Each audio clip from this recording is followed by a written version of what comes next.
जय Hind. Good morning students.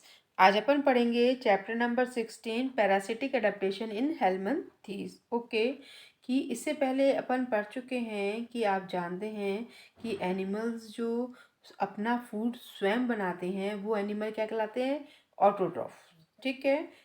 कुछ animals जो होते हैं अपना फूड जो है खुद सिंथेसाइज करते हैं और वो क्या कहलाते हैं? ऑटोट्रॉफ्स कहलाते हैं।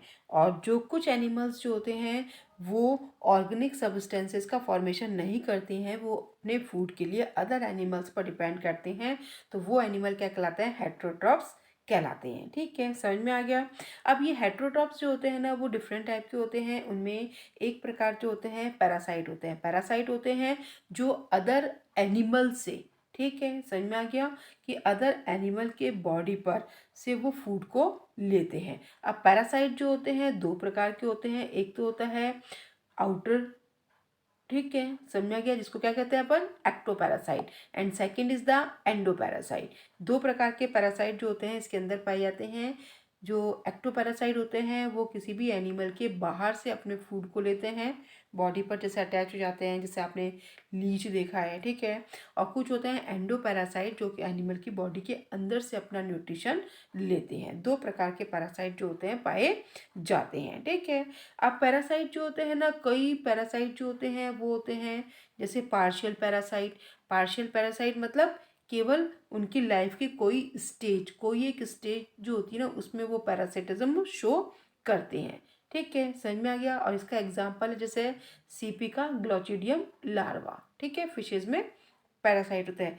कुछ पैरासाइट होते हैं वो होते हैं परमानेंट पैरासाइट होते हैं। परमानेंट पैरासाइट जो होते हैं ना, मतलब वो विदाउट होस्ट के अपनी लाइफ जो है कंप्लीट नहीं कर सकते हैं। ठीक है, समझ में आ गया कि बिना होस्ट के अपनी लाइफ को कंप्लीट नहीं कर सकते हैं। और ये ऑब्लिगेट पैरासाइट भी इनको कहा जाता है। ठीक है, जैसे बिना होस्ट की जी लाइफ नहीं रह सकते तो परमानेंट पैरासाइट होते हैं ये, और बिना होस्ट के नहीं रह सकते इसलिए इनको क्या कहते हैं? ऑब्लिगेट पैरासाइट इनको कहते हैं। ठीक है। और कुछ पैरासाइट ऐसे होते हैं जो केवल पैरासाइट फ्री लाइफ भी वो अपनी जो है मुक्त जीवन भी जो है व्यतीत कर सकते हैं। ठीक है, तो इस प्रकार के पैरासाइट क्या कहलाते हैं? फैकल्टेटिव पैरासाइट उनको कहा जाता है। ठीक है। अब देखिए इसमें अपन पढ़ेंगे आज कि हेलमिंथीज जो एनिमल्स है, जैसे प्लेटी हेलमिंथीज है, एसके हेलमिंथीज है, इनके एनिमल्स जो होते हैं ना वो पैरासिटिज्म शो करते हैं।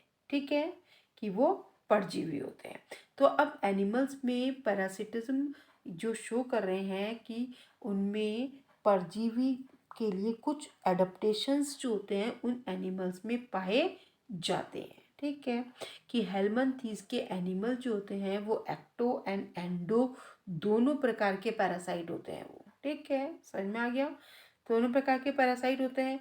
अब पैरासाइट क्या करते हैं कि अपने होस्ट पे, ठीक है, कि उनका क्या होता है, होस्ट अलग अलग प्रकार के होते हैं। ठीक है, तो उनको अपने होस्ट में अपनी लाइफ को व्यतीत करने के लिए कई प्रॉब्लम्स जो होती है ना वो उनसे उनको सामना करना पड़ता है। ठीक है, समझ में आ गया। तो इस प्रकार का जो कि होस्ट की बॉडी में रहने के लिए उनकी बॉडी में क्या होता है, कुछ अडेप्टेशंस, अनुकूलन, कि किस प्रकार से वो होस्ट की बॉडी में रहने के लिए अपने आप को अनुकूलित करते हैं, तो ये क्या कहलाता है? ये पैरासाइटिक अडेप्टेशंस ये कहलाते हैं। अब पैरासाइटिक अडेप्टेशंस के लिए क्या होता है कि एनिमल में या तो क्या होता है वो कि अपने कुछ ऑर्गन की, जैसे कुछ जो इन ऑर्गन का उसमें यूज़ नहीं है तो उन ऑर्गन का उसमें क्या होता है वो रिड्यूस हो जाते हैं। कुछ ऑर्गन की और उनको आवश्यकता होती है तो ऐसे नए स्ट्रक्चर का उनके अंदर फॉर्मेशन हो जाता है। कुछ फिजियोलॉजिकल अडेप्टेशंस जो होते हैं उनके अंदर पाए जाते हैं। ठीक है, तो सबसे पहले देखिए कि उनमें जिन ऑर्गन का यूज़ नहीं होता है वो किस प्रकार से रिड्यूस हो जाते हैं। ठीक है, अब देखिए कि सबसे पहले क्या होता है कि जो पैरासाइट एनिमल होते हैं ना, पैरासाइट एनिमल जो होते हैं वो उनमें क्या होता है कि मूवमेंट का कोई काम नहीं होता है। ठीक है, वो होस्ट की बॉडी में एक ही स्थान पर रहते हैं, मूवमेंट का कोई फंक्शन नहीं होता है, इसलिए उनमें लोकोमोटरी ऑर्गन जो होते हैं ना वो बहुत कम विकसित जो होते हैं पाए जाते हैं, या तो रिड्यूस हो जाते हैं या फिर क्या होते हैं वो बहुत कम विकसित होते हैं, क्योंकि उनको फूड के लिए जो होता है मूवमेंट नहीं करना होता है। सेकेंड देखिए इसमें होता है मस्कुलर सिस्टम, कि इनमें कि जो पैरासाइट होते हैं एनिमल्स, उनमें पैरासाइट में क्या होता है कि उनमें मूवमेंट नहीं होता तो उनमें मसल्स का भी फंक्शन नहीं होता है। ठीक है, समझ में आ गया कि मूवमेंट नहीं होता, तो मूवमेंट नहीं होने के कारण उसमें मसल्स जो होती हैं उनकी भी उनको आवश्यकता नहीं होती है, इसलिए इनका मस्कुलर सिस्टम भी जो होता है वो कम डेवलप जो है इसके अंदर पाया जाता है। नेक्स्ट देखिए सेंस ऑर्गन और नर्वस सिस्टम की जो चेंजेबल एनवायरनमेंट में रहता है ना, जो वो उनमें क्या होता है कि डिफरेंट टाइप के सेंसरी ऑर्गन जो होते हैं उनमें उनकी आवश्यकता होती है। ठीक है, समझ में आ गया। अब इसमें लेकिन जो एंडोपैरासाइट होते हैं ना, वो एंडोपैरासाइट तो क्या होते हैं, परमानेंट एक ही तरह के एनवायरनमेंट में रहते हैं। ठीक है, उनमें लोकोमोशन की भी आवश्यकता नहीं होती, उनमें सेंसरी ऑर्गन और इनके जो नर्व सिस्टम्स होते हैं वो भी उनके अंदर डेवलप, सेंस ऑर्गन जो होते हैं उनकी भी उनको आवश्यकता नहीं होती है, इसलिए इनके सेंस ऑर्गन जो होते हैं इनमें फोटो रिसेप्टर ऑर्गन है या सेंसरी ऑर्गन जो होते हैं वो इनके अंदर नहीं पाए जाते हैं। ठीक है, समझ में आ गया। इनमें सेंसरी ऑर्गन को इफेक्टर ऑर्गन से जोड़ने का फंक्शन कौन करता है, इनका नर्वस सिस्टम करता है। ठीक है, और इनका नर्वस सिस्टम भी जो है बहुत ज़्यादा वेल डेवलप नहीं पाया जाता है। अब देखिए इनकी एलिमेंट्री कैनाल कि एंडोपैरासाइट जो होते हैं ना उनको क्या होता है कि वो भोजन जो है एनिमल की बॉडी के अंदर पाए जाते हैं। ठीक है, तो वहाँ पर उनको फूड जो होता है बहुत ज़्यादा मात्रा में फूड पाया जाता है, तो इसलिए उनको डाइजेशन के लिए, और वो कैसा फूड लेते हैं, मोस्टली डाइजेस्टेड फूड जो होता है ना उसी को वो ग्रहण करते हैं, इसलिए उनमें एलिमेंट्री कैनाल जैसा स्ट्रक्चर जो होता है, कई जो पैरासाइट होते हैं उनमें एलिमेंट्री कैनाल नहीं पाई जाती है। ठीक है, कुछ हेलमिंथीज के जो एनिमल्स होते हैं, पैरासाइट होते हैं, उनमें एलिमेंट्री कैनाल जो होती है बहुत कम विकसित होती है, और उसमें केवल क्या होता है उनके अंदर माउथ पाया जाता है, एनस जो होती है उनके अंदर नहीं पाई जाती है। ठीक है, समझ में आ गया। तो ये तो था कि एनिमल्स में पैरासाइट में जिन ऑर्गन्स का यूज़ नहीं होता है वो धीरे धीरे रिड्यूस होते हैं, और धीरे कईयों में एब्सेंट भी पाए जाते हैं। अब देखिए इनमें कुछ ऑर्गन ऐसे होते हैं जिनको इनकी आवश्यकता होती है, तो इनमें ऐसी स्ट्रक्चर का इनके अंदर फॉर्मेशन हो जाता है, कुछ स्पेसिफिक स्ट्रक्चर जो होते हैं इनके अंदर फॉर्म हो जाते हैं। कौन कौन से, सबसे पहले देखिए इनका प्रोटेक्टिव कवरिंग। ठीक है, समझ में आ गया कि प्रोटेक्टिव कवरिंग क्या होता है कि ये एनिमल के क्या होते हैं कि बॉडी के अंदर रहते हैं, तो बॉडी के अंदर रहने के लिए इनको उसके इम्यूनिटी सिस्टम जो होता है ना उससे उनको बचना होता है। ठीक है, तो इम्यूनिटी सिस्टम से बचने के लिए इनके ऊपर एक प्रोटेक्टिव लेयर जो होती है या प्रोटेक्टिव कवरिंग जो होती है ना इनके अंदर डेवलप हो जाती है, और ये कवरिंग किसकी बनी हुई होती है, क्यूटिकल की बनी हुई होती है, जो कि क्या करती है इनको इनका प्रोटेक्ट करती है। ठीक है, ये देखिए इस प्रकार से दिखा रखा है। ठीक है, इसका किसका टेप फॉर्म का इंटेग्यूमेंट दिखा रखा है अपन को कि किस प्रकार से इसमें इसको प्रोटेक्ट करते हैं। ठीक है, अब देखिए इसके बाद क्या होता है कि इसमें सेकंड जो होता है एडेसिव ऑर्गन जो होते हैं ना वो इनके अंदर डेवलप हो जाते हैं, क्योंकि ये अपने होस्ट की बॉडी के अंदर क्या होते हैं, चाहे वो एंडोपैरासाइट हो चाहे वो एक्टोपैरासाइट हो, उनको अपनी होस्ट की बॉडी से अटैच होना पड़ता है। ठीक है, तो अटैच होने के लिए उनके अंदर कुछ अडेसिव ऑर्गन जो होते हैं वो डेवलप हो जाते हैं, और वो क्या कहलाती है, ऑर्गन ऑफ अडेशन कहलाते हैं। जैसे टीनिया सोलियम है, टीनिया सोलियम देखा ना, तो उसमें क्या होते हैं, हुक्स होते हैं, स्कोलेक्स जो होता है ना उसका अपर पार्ट, उसमें उसमें सकर्स पाए जाते हैं, और उसमें रोस्टेलम की दोनों रोज की उसमें हुक्स जो होते हैं उसके अंदर प्रेजेंट होते हैं। देखिए इस प्रकार से कि इसमें ये दिख रहा है अपन को डायग्राम में, इस प्रकार ये इसके अंदर हुक्स पाए जाते हैं जिससे कि होस्ट की बॉडी से अटैच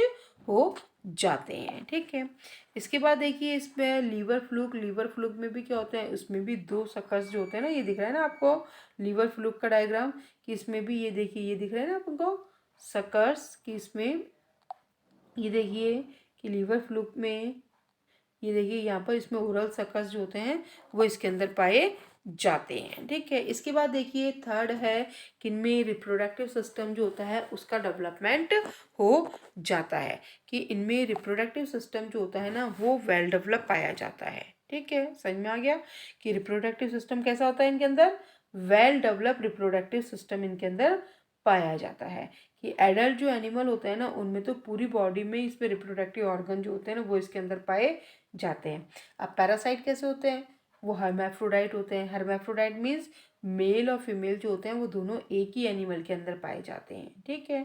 अब देखिए इनके अंदर कि इनमें रिप्रोडक्टिव सिस्टम से रिलेटेड कौन कौन से जो डेवलपमेंट हैं वो इनके अंदर पाए जाते हैं।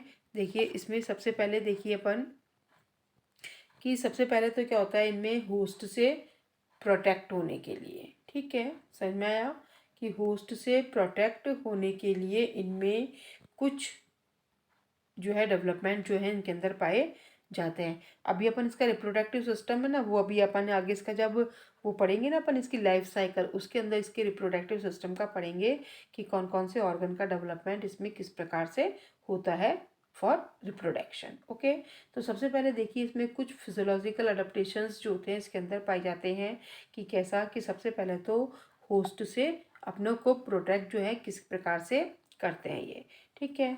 अब इसमें क्या होता है कि जो ये पैरासाइट होते हैं वो होस्ट के कहाँ पर रहते हैं? स्टोमक में।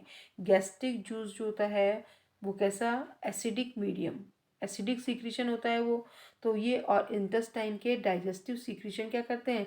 ये पैरासाइट को क्या कर सकते हैं? ये उसको नष्ट कर सकते हैं। समझ में आ गया? क्योंकि एसिडिक क्या हो गया? एसिड हो गया। तो एसिड क्या कर सकता है? नष्ट कर सकता है। तो इसलिए उन सब से प्रोटेक्ट होने के लिए इनकी बॉडी में कुछ फिजियोलॉजिकल प्रोटेक्शन जो होते हैं इनके अंदर या अडेप्टेशंस जो होते हैं इनकी बॉडी के अंदर पाए जाते हैं, ठीक है। तो ये क्या करते हैं? जैसे एस्केरिस है, एस्केरिस क्या करता है कि उसके इंटेस्टाइन के डाइजेस्टिव एंजाइम को इनएक्टिव बनाने के लिए अपनी बॉडी के चारों ओर क्या करता है? एंटी एंजाइम का सीक्रेशन कर लेता है ये, ठीक है, समझ में आ गया? एंटी एंजाइम का सीक्रेशन करता है जिससे कि क्या होता है कि वो जो होस्ट के जो जूस है ना सीक्रेट होते हैं वो इसके ऊपर इफेक्ट नहीं कर पाते हैं। सेकंड देखिए कि होस्ट, अब ये एंडोपैरासाइट जो होते हैं होस्ट की बॉडी के अंदर पाए जाते हैं, ठीक है। और बॉडी के अंदर क्या होता है? इनको ऑक्सीजन की आवश्यकता नहीं होती है, ऑक्सीजन की कमी होती है। तो ये वहाँ पर क्या करते हैं?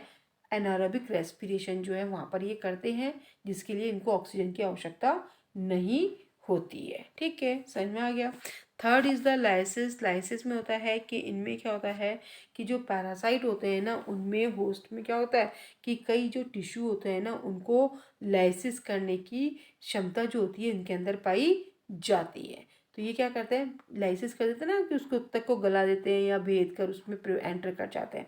तो इसके लिए क्या होता है कि उनमें कुछ स्पेशल स्ट्रक्चर जैसे जो फ्लूक है उनके सर्केरिया और मिरेसिडियम जो लार्वा होता है ना उनमें पेनिट्रेट ट्यूब्स या पेनिट्रेशन ग्लैंड्स जो होती है ना वो इनके अंदर पाई जाती है।